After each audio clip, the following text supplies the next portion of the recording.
Hi guys, welcome to ETA, Greenland. ETA, we are here in ETA, Greenland. Yan siya guys. And currently, glacier in the back. Nagmali ito guys. So, tapos ang daming shredded ice. Was our guest si 3 Arctic Pucks. Yan. Yan siya guys. Arctic Pucks. Nakita sila. Through the lens.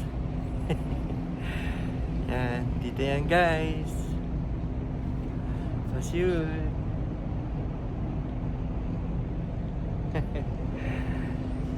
Dito tayo picture. Yan pa guys. Ganda. Alright. Ito Greenland, juicy.